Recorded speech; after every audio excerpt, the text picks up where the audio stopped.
El doctor del mundo sería quizás la forma más adecuada de describir a Anthony Fauci. Su tratamiento le ha salvado la vida a millones de pacientes de SIDA y ha sido protagonista en la lucha mundial contra el Zika, el ébola y el bioterrorismo.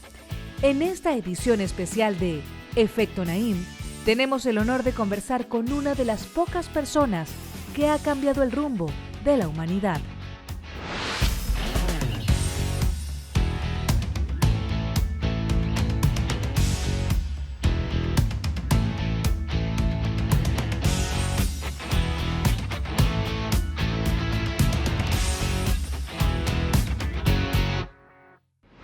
Bienvenidos, soy Moisés Naim desde Washington. Encantado de estar de nuevo con ustedes, como siempre. Hoy tenemos un programa especial, con una persona muy especial y un tema también especial. Mi invitado de hoy es alguien que ha cambiado el mundo. Así es. Afirmar esto siempre despierta sospechas porque parece una exageración, pero en este caso no es cierto. Mi invitado de hoy le salvó la vida a decenas de millones de personas y creó nuevas condiciones para la vida de otros decenas de millones. Su nombre es Anthony Fauci. Es uno de los científicos que más impacto ha tenido en el mundo en los últimos tiempos.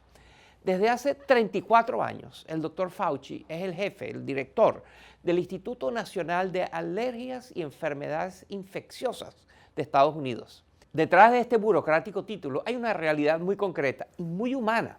Fauci lideró las investigaciones que condujeron al tratamiento que evita que el SIDA sea una enfermedad mortal. En África y otros países como Vietnam, Guyana y Haití, 13 millones de personas sobrevivieron gracias a sus esfuerzos. Pero Fauci no solo se ocupa de SIDA, sino que busca tratamientos para todo tipo de enfermedades infecciosas, del Zika al ébola y de la influenza al chikungunya. Es por eso que hoy le vamos a dedicar todo el programa a hablar con él, preguntarle al doctor Fauci sobre su impresionante carrera, sobre el futuro y presente de enfermedades que nos amenazan a todos. Es nuestro mundo interconectado, globalizado, más susceptible de estas epidemias que se mueven a tanta velocidad por todos los países. ¿Estamos preparados para combatir pandemias globales? ¿Por qué no es más frecuente el terrorismo usando armas biológicas? ¿A qué infección le debe usted tener más miedo? A continuación, discutimos estas y otras importantes preguntas con Anthony Fauci, el médico que cambió el mundo. Mire.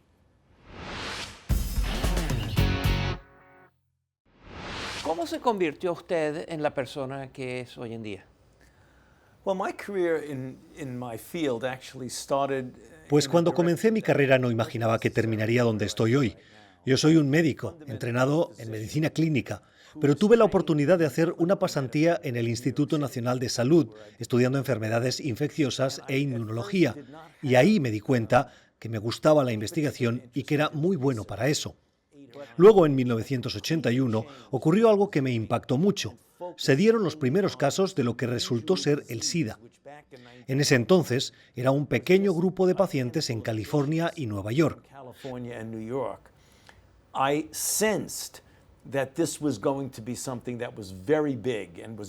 Pero yo sentí que iba a ser algo muy grande y que iba a explotar, y decidí dedicarme únicamente a estudiar esta enfermedad inusual.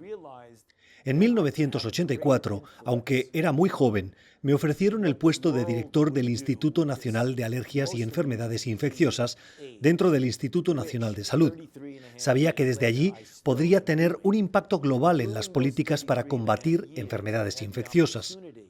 Y en los 33 años y medio que llevo ahí, he estado involucrado en casi todos los brotes que han surgido en Estados Unidos y el mundo, desde los ataques terroristas con Anthrax al ébola o la influenza, el Zika y la chikungunya. Comparta con nosotros sus memorias de esos momentos en los cuales le comenzaron a llegar estos extraños enfermos con una enfermedad desconocida que nadie ni siquiera entendía de dónde venía y qué era. Cuéntenos qué le pasó por la cabeza, cuéntenos alguna experiencia importante en ese momento. In En junio de 1981, un reporte del Centro para el Control y la Prevención de Enfermedades, en inglés CDC, mostraba una situación inusual de 5 hombres homosexuales de Los Ángeles, sin historial de enfermedades, que tenían un tipo de neumonía que solo se ve en personas con sistemas inmunológicos realmente débiles. Yo no tenía ni idea de lo que era. Pensé que era una anomalía. Un mes después, otro informe del CDC reportaba 26 casos de hombres homosexuales en Nueva York, Los Ángeles y San Francisco, quienes además de esta extraña neumonía tenían un raro cáncer llamado Kaposis sarcoma y otras infecciones. En ese momento sentí escalofríos. La enfermedad no tenía nombre y no sabíamos qué la causaba. Fue uno de los grandes misterios de la historia de la medicina. Pero poco a poco fuimos descifrando este misterio. En 1984 supimos que era causado por el virus del VIH y luego notamos que no afectaba solo a hombres gay y que era una enfermedad global. En África, el 50% de los casos eran en mujeres. Yo me involucré cuando habían unos 50 o 100 casos. Hoy hay más de 76 millones de casos de VIH. There have been over 76 million cases of HIV. ¿Cuánta gente ha muerto de SIDA? Entre 36 y 37 millones de personas. ¿Y cuánta gente se ha salvado gracias al tratamiento que usted contribuyó a desarrollar? When I first started seeing patients, Cuando empecé a ver pacientes con SIDA, el promedio de vida era de 1 año una vez contraían la enfermedad. Hoy en día, si una persona contrae el virus del VIH y se le da el tratamiento adecuado, esa persona puede vivir con certeza 50 años más. ¡50! that they would likely live an additional 50 years, 50, which is Ese es uno de los avances más importantes en la historia de la medicina. Pero nos tomó tiempo desarrollar un tratamiento. Los primeros casos de SIDA se dieron en 1981 y no fue sino hasta 1986 que hallamos el primer medicamento que controlaba relativamente el virus. Se llamaba AZT e inicialmente había sido desarrollado para tratar el cáncer.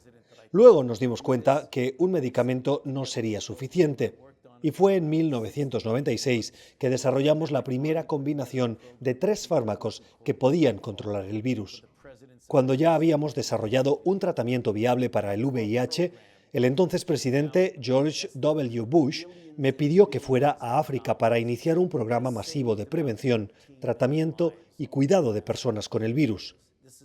El programa se llamó Plan de Emergencia del Presidente de los Estados Unidos para el Alivio del SIDA, en inglés PEPFAR, que ha salvado a casi 13 millones de personas en 15 años. De todas las cosas que he hecho, este proyecto es sin duda el que más valoro. ¿Cuál será la próxima pandemia global? Nos lo cuenta el doctor Anthony Fauci al regresar de la pausa.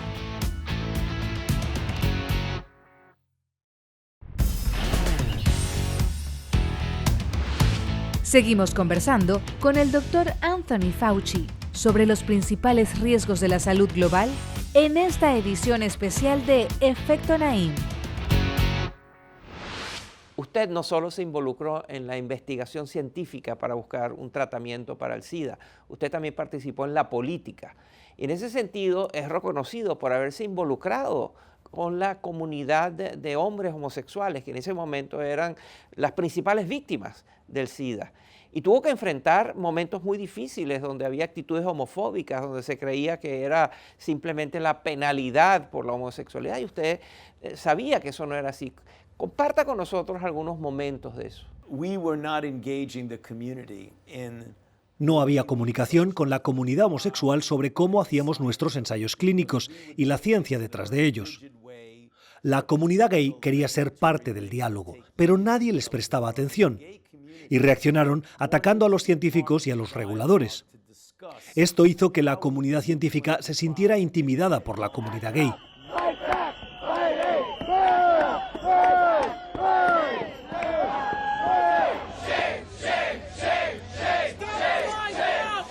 Lo que yo hice, y creo que fue uno de los mayores aciertos de mi carrera, fue comenzar a escucharlos.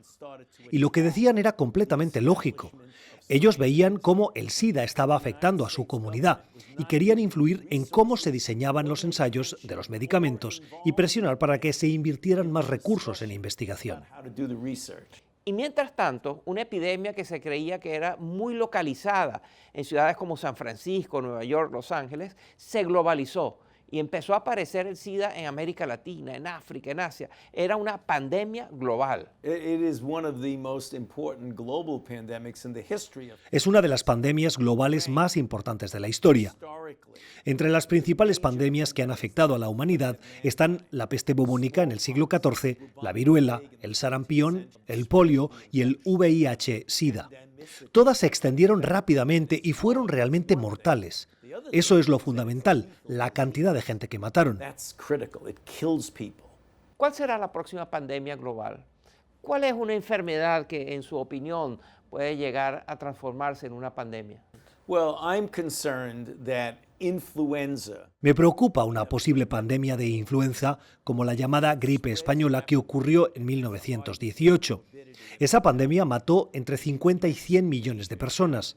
Si algo así ocurriera ahora, con el aumento que ha habido en la población mundial, sería una catástrofe.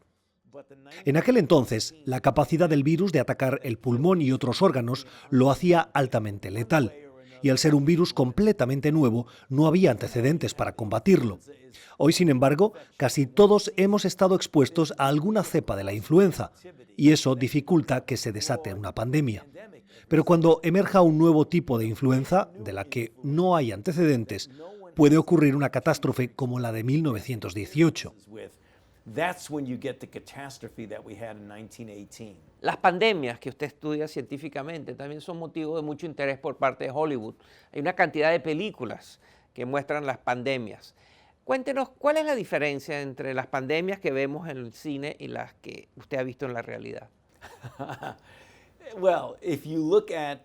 Si vemos la película Contagio, que trata sobre el brote de un virus, que es una combinación del virus del Nipah con influenza, notas que es muy exagerado. Siempre nos preocupa el tamaño de una pandemia, pero en las películas pareciera que el mundo entero se va a acabar. Eso no va a ocurrir. La mejor manera de describir estas películas es exageración desmedida. Hace unos pocos años todos estábamos muy preocupados por el Zika. Ahora parece haber desaparecido, al menos desapareció de las noticias, de los titulares. ¿Qué pasó? Cuando hay una explosión como la del Zika, que afecta a gran parte de la población, el virus no se expande tan rápidamente porque mucha gente ya fue infectada y se genera una especie de inmunidad. Entonces el Zika bajó de su incidencia, pero no debemos olvidarlo porque, al igual que el dengue o la chikungunya, puede reaparecer. Estamos desarrollando una vacuna para el Zika e imagino que en los próximos 2 años estará disponible para el público.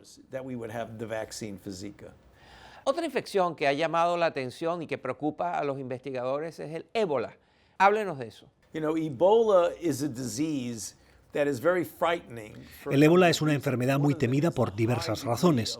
Una de ellas es lo letal que puede ser. Bajo ciertas circunstancias, entre 70 y 90% de quienes se contagian mueren. El ébola se descubrió en 1976. Entre ese año y el 2014 hubo 24 brotes. Lo que pasó en 2014 fue lo que yo llamo una tormenta perfecta. El primer caso de ébola se dio en Guinea y debido a la falta de control en las fronteras y su pobre sistema de salud, la enfermedad no se contuvo en zonas rurales, sino que llegó a las ciudades. Allí hubo una explosión masiva de ébola. Además, no se sabía cómo cuidar a los pacientes y tanto sus familiares como los médicos y enfermeras estaban en riesgo, porque sin la protección necesaria se puede contagiar.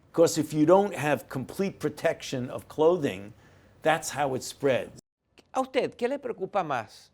¿Una pandemia de Zika o una de ébola? Me preocupan ambas, pero son enfermedades completamente distintas.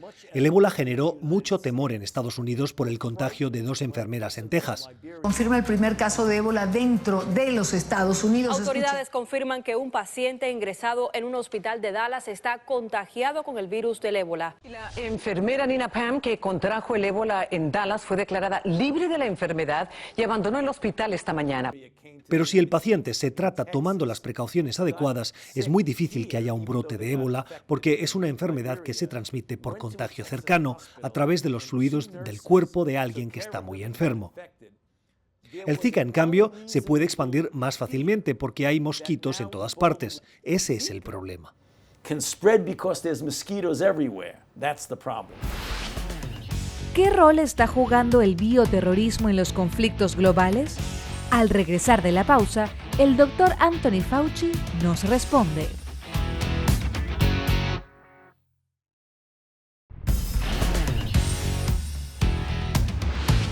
Continuamos con esta edición especial de Efecto Naim con el doctor Anthony Fauci. Usted también tuvo un rol preponderante y muy activo cuando hubo los ataques de Anthrax en Estados Unidos. Eso fue un acto de terrorismo biológico. Pero, ¿por qué no hemos visto más casos? ¿Por qué no han sido más frecuentes los casos en los cuales los terroristas utilizan agentes biológicos para causar terror? You know, as I've said many times, He dicho muchas veces que la peor forma de bioterrorismo es la naturaleza misma, porque la naturaleza tiene sus propias maneras de diseminar brotes de enfermedades. Los bioterroristas son personas malvadas que intentan propagar enfermedades, pero eso es muy difícil de lograr. El ataque de Anthrax, en octubre de 2001, asustó a todo Estados Unidos porque muchos pensaron que Al-Qaeda empezaría a perpetrar ataques biológicos. Pero ese ataque resultó ser muy ineficiente. 18 personas murieron de Anthrax. En ese periodo, 5 veces más personas murieron por influenza que de Anthrax.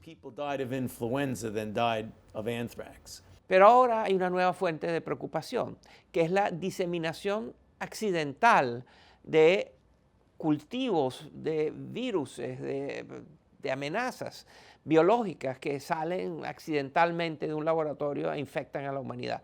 ¿A usted no le preocupa eso? Me preocupa, y esa es la razón por la cual en la comunidad científica hemos establecido estándares de responsabilidad.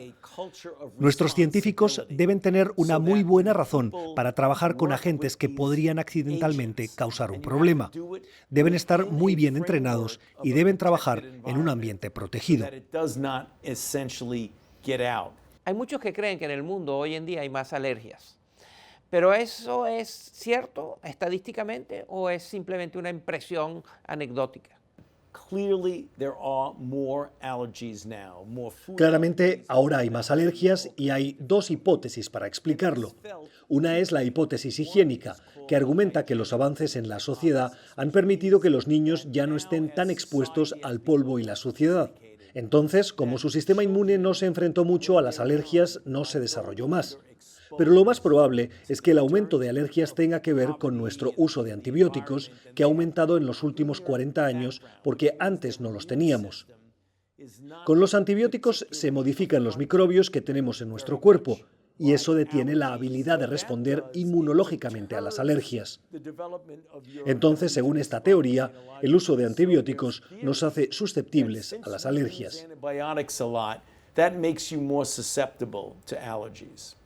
Usted es un científico, pero también ha estado en la vanguardia de la interacción con la sociedad para explicarles de qué se tratan los problemas, las enfermedades y sus curas. Uno de los temas más controversiales, que no debería ser controversial, es el de las vacunas.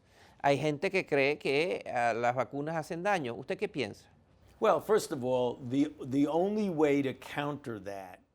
La mejor manera de refutar que las vacunas hacen daño es presentando una y otra vez la evidencia que demuestra que esas preocupaciones no tienen fundamento. Por ejemplo, hay quienes no vacunan a los niños contra sarampión porque creen que puede causar autismo. Pero eso es completamente falso. En vez de atacar a quienes creen en eso, hay que resaltar que la persona en Inglaterra que comenzó con esta teoría resultó ser un fraude. Usted lidera una organización que cuenta con 17,000 personas, de los cuales muchos son algunos de los científicos más prominentes de la humanidad. Tiene un presupuesto de más de 4,000 millones de dólares. ¿Cuál es su principal preocupación? ¿A usted qué le quita el sueño? Bueno, la principal preocupación es que tengamos suficientes recursos para realmente aprovechar las oportunidades científicas que tenemos. Hoy existen nuevas maneras de resolver los misterios de las enfermedades, diagnósticos más eficientes y mejores tratamientos y mejor prevención. El presupuesto de mi instituto es de 4.900 millones de dólares, pero probablemente necesitaríamos alrededor del 10% más cada año. Dígame, ¿cuál es la cosa más importante que usted debería estar haciendo y que no está haciendo en su instituto debido a que no tiene dinero? No es que no lo estamos haciendo, sino que no estamos haciendo lo suficiente. Por ejemplo, hay ciertos desarrollos que no hemos podido alcanzar para llegar a una vacuna universal contra la influenza. Es decir, una que proteja contra todos los tipos de influenza, para no tener que estar detrás del virus cada año buscando las mutaciones. Se administran a los niños 1 o 2 inyecciones, como se hace con el sarampión cuando tienen 1 año y cuando tienen 4, y están protegidos por el resto de sus vidas.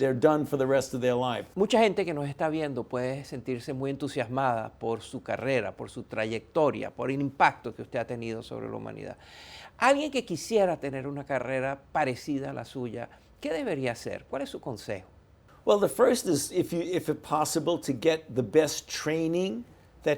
Bueno, en primer lugar diría que hay que prepararse y obtener el mejor entrenamiento posible. Lo que yo he hecho a lo largo de los años es intentar sacar lo mejor de las oportunidades imprevistas que se presentan en el camino. Y en segundo lugar, hay que enfocarse en lo que a uno realmente le apasiona, le interesa o le emociona. Esa es una fórmula para el éxito. Anthony Fauci podría ser llamado el doctor del mundo. Es quien está alerta acerca de las epidemias, de las pandemias, de las enfermedades que afectan a millones de personas y todos los días, junto con sus colegas, lucha para enfrentarse a estas epidemias de una manera exitosa. Es alguien que, como he dicho, como dijimos antes, ha cambiado el mundo. Muchas gracias, doctor Fauci. Thank you. Una muy interesante e importante conversación, sin duda alguna. Le invito a continuar en las redes sociales. Por favor, comparta sus preguntas, sus impresiones, sus experiencias. Y si quiere recibir todos los lunes en su correo electrónico lo mejor y lo más reciente de Efecto Naim, por favor, suscríbase a nuestro boletín a través de nuestra página web, efectonaim.com. Gracias por acompañarnos. Ha sido un placer. Nos vemos la semana entrante.